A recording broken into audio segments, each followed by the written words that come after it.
আলোচনায় অংশগ্রহণ করবেন মাননীয় সদস্য জনাব মোহাম্মদ আনোয়ারুল আজিম আনার, 84 ঝিনাইদহ 4। আপনার নির্ধারিত সময় 5 মিনিট। বিসমিল্লাহির রহমানির রহিম। মাননীয় স্পিকার, আপনাকে অসংখ্য ধন্যবাদ। মহামান্য রাষ্ট্রপতি দ্বাদশ জাতীয় সংসদের প্রথম অধিবেশনে মহামূল্যবান বক্তব্য রেখেছেন। সেই বক্তব্যের উপরে আমাকে কথা বলার সুযোগ দেওয়ার জন্য ধন্যবাদ জানাচ্ছি। মাননীয় স্পিকার, আমার বক্তব্য শুরুতেই আমি শ্রদ্ধার সাথে স্মরণ করছি সর্বকালের সর্বশ্রেষ্ঠ বাঙালি, স্বাধীনতার মহান স্থপতি জাতির পিতা বঙ্গবন্ধু শেখ মুজিবুর রহমানের প্রতি শ্রদ্ধা জানাচ্ছি। 15 আগস্ট বঙ্গবন্ধুর প্রিয় সহধর্মিণী বঙ্গমাতা বেগম ফজিলাতুল ইসলাম মুজিব সহ বঙ্গবন্ধুর পরিবারে যারা অকাতরে জীবন দিয়ে শহীদ হয়েছিলেন সেই সকল শহীদদের প্রতি শ্রদ্ধা জানাচ্ছি। ভাষা দিবসে ভাষা মাস সকল ভাষা শহীদদের প্রতি এবং ভাষা আন্দোলন থেকে সকল গণতান্ত্রিক আন্দোলনে সর্বোপরি মহান মুক্তিযুদ্ধে 30 লক্ষ ভাই বোন, 2 লক্ষ মা বোন যারা সম্ভ্রম হারিয়ে আমরা মহান স্বাধীনতা পেয়েছিলাম সেই সকল শহীদদের প্রতি আমি শ্রদ্ধা জানাচ্ছি। 3রা নভেম্বর জেলখানা জাতীয় 4 নেতাকে নির্মমভাবে হত্যা করা হয়েছিল, তাদের প্রতি শ্রদ্ধা জ্ঞাপন করছি। মাননীয় স্পিকার, আমি অভিনন্দন জানাচ্ছি আপনার মাধ্যমে মাননীয় স্পিকারকে, যিনি মোট 4 বার স্পিকার হিসেবে দায়িত্ব পালন করছেন, এবং আপনাকেও অভিনন্দন জানাচ্ছি আপনি 2 বার ডেপুটি স্পিকার হিসেবে দায়িত্ব পালন করছেন। একই সাথে আমাদের রাস্তার শেষ ঠিকানা মাননীয় প্রধানমন্ত্রী দেশরত্ন জননেত্রী শেখ হাসিনাকে আমি তার প্রতি কৃতজ্ঞতা জ্ঞাপন করছি। উনি 3 বার আমাকে নৌকা প্রতীক দিয়ে ঝিনাইদহ 4 আসনে নির্বাচন করার সুযোগ দিয়েছেন, এবং আমি অভিনন্দন জানাই আমার নির্বাচন এলাকার ঝিনাইদহ 4 আসনে যে সকল সমস্ত ভোটাররা আছেন তারা অনেক ভোটে বারবার আমাকে নির্বাচিত করেছেন। এবারও প্রায় 40,000 ভোটের ব্যবধানে আমাদের নৌকাকে জয়যুক্ত করেছেন। মাননীয় স্পিকার, দ্বাদশ জাতীয় সংসদের প্রথম অধিবেশনে সূচনা লগ্নে মহামান্য রাষ্ট্রপতি যে রাষ্ট্রনায়কোচিত ভাষণ দিয়েছেন সেজন্য তাকে আন্তরিক ধন্যবাদ জানাই। গণপ্রজাতন্ত্রী বাংলাদেশের সংবিধান সম্মত এবং সংসদীয় গণতন্ত্রের ধারা অব্যাহত রেখে দেশীয় বিদেশি ষড়যন্ত্র নস্যাৎ করে একটি অবাধ, সুষ্ঠু, নিরপেক্ষ জাতীয় সংসদ নির্বাচন অনুষ্ঠান সম্পন্ন করার জন্য নির্বাচন কমিশন, জনপ্রশাসন, আইন শৃঙ্খলা রক্ষাকারী বাহিনী, সশস্ত্র বাহিনী এবং গণমাধ্যমকে মহামান্য রাষ্ট্রপতি ধন্যবাদ জানিয়েছেন। পাশাপাশি ভোটারদের অভিনন্দন জানিয়েছেন। মহামান্য রাষ্ট্রপতি তার ভাষণে গত 1.5 দশকের সার্বিক উন্নয়ন চিত্র ফুটিয়ে তুলেছেন।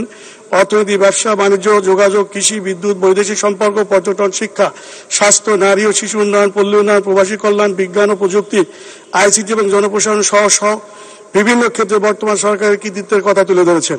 মহামান্য রাষ্ট্রপতি বলেছেন, ডিজিটাল বাংলাদেশ গড়ার পর আমাদের পরবর্তী লক্ষ্য স্মার্ট বাংলাদেশ গড়ে তোলা।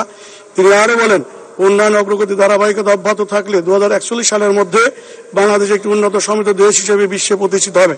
স্বাধীনতার পর আমাদের 53 বছরের ইতিহাসে অন্যতম শ্রেষ্ঠ অর্জন ডিজিটাল বাংলাদেশ বাস্তবায়ন।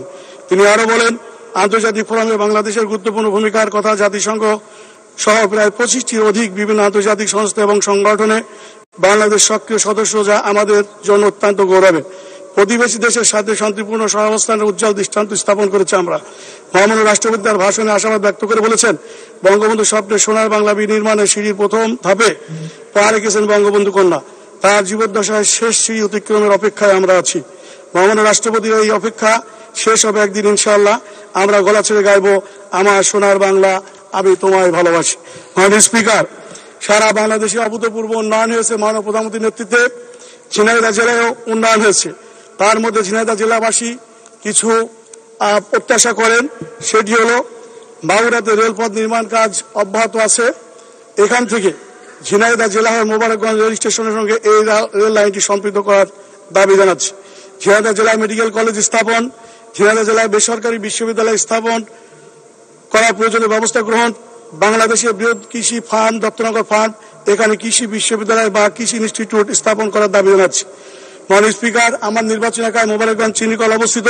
এটি একসময় লাভজনক শিল্প ছিল, কিন্তু এখন নানা অব্যবস্থাপনা এবং অপরিকল্পিত ভাবে এটি আজকে প্রায় ধ্বংসের শেষ প্রান্তে এবং অলাভজনক শিল্প হিসেবে প্রতিষ্ঠিত হয়েছে। এখানে বায়ো প্রোটেক্টের আওতায় এনে এই মোবারকগঞ্জ চিনিকলটিকে আবার আমরা সেই লাভজনক প্রতিষ্ঠান হিসেবে স্বীকৃতি দিতে চাই। মাননীয় স্পিকার, আমার নির্বাচন এলাকায় হাজার হাজার একর ড্রাগন ফল উৎপাদিত হচ্ছে। এই ফল দেশের ভিতরে বাজারজাত করা হয়ে থাকে। এটি আরো দিন দিন বেড়েই চলেছে। তার কারণ হচ্ছে 1 বিঘা জমিতে প্রায় 4 থেকে 7 লক্ষ টাকা চাষিরা এই ফল বেছে। সদস্য 2 মিনিট। মাননীয় স্পিকার, সেজন্য সংশ্লিষ্ট মন্ত্রণালয় যাতে এটি রপ্তানি করা যায় সে ব্যাপারে ব্যবস্থা নেবেন। শৈলকুপায় গ্যাস কূপটি খনন করা জরুরিভাবে ব্যবস্থা নেওয়ার জন্য আহ্বান জানাচ্ছি এবং ঝিনাইদহ জেলাকে গ্যাসের আওতায় সুবিধার আওতায় আনার জন্য আহ্বান জানাচ্ছি। বৃহত্তর যশোর এবং বৃহত্তর খুলনা বিভাগের গ্রামীণ অবকাঠামো উন্নয়ন প্রকল্প এটি শেষ হয়েছে, এটি আবার নতুনভাবে কার্যক্রম শুরু হয়েছে। ঝিনাইদহ জেলা আগে অন্তর্ভুক্ত ছিল, আবার নতুনভাবে অন্তর্ভুক্ত থাকে সে ব্যাপারে আপনার দৃষ্টি আকর্ষণ করছি। ঝিনাইদহ জেলাকে অর্থনৈতিক জোন ঘোষণা করার দাবি জানাচ্ছি। মাননীয় স্পিকার, গত 1.5 দশকে সকল খাতে অভূতপূর্ব উন্নয়ন সাধিত হয়েছে। শেখ হাসিনার হাত ধরে বাংলাদেশের জন্য মর্যাদাপূর্ণ রূপে পারমাণবিক বিদ্যুৎ কেন্দ্রের অধিকাংশ স্থাপনার নির্মাণ কাজ এবং পারমাণবিক বিদ্যুৎ কেন্দ্রের অধিকাংশ স্থাপনার কাজ নির্মাণ এবং পরমাণু জ্বালানি হস্তান্তর সম্পন্ন হয়েছে। আশা করা যায় এবছর এই কেন্দ্র হতে উৎপাদিত বিদ্যুৎ জাতীয় গ্রিডে যুক্ত হবে। অবশ্যই ইতিমধ্যে দেশের শতভাগ মানুষকে বিদ্যুৎ সুবিধার আওতায় আনা হয়েছে। মাননীয় প্রধানমন্ত্রীর আন্তরিক প্রচেষ্টায় বাংলাদেশের যোগাযোগ খাতে বৈপ্লবিক উন্নয়ন সাধিত হয়েছে। Metro rail, Dhaka elevated expressway, Bangabandhu Sheikh Mujibur Rahman tunnel, এসবই শেখ হাসিনার অবদান। তিনি আমাদেরকে উপহার দিয়েছেন ডিজিটাল বাংলাদেশ, যার সুফল ভোগ করছে 17 কোটি জনগণ। আগামীতে তিনি উপহার দিবেন স্মার্ট বাংলাদেশ। তাই তো তিনি মাঝে মাঝে বলেন, The woods are lovely, dark and deep, but I promises to keep, and I miss to go before I sleep, and I miss to go before I sleep. মাননীয় স্পিকার, আপনাকে অসংখ্য ধন্যবাদ। জয় বাংলা, জয় বঙ্গবন্ধু, বাংলাদেশ চিরজীবী হোক। ধন্যবাদ। মাননীয় সদস্য।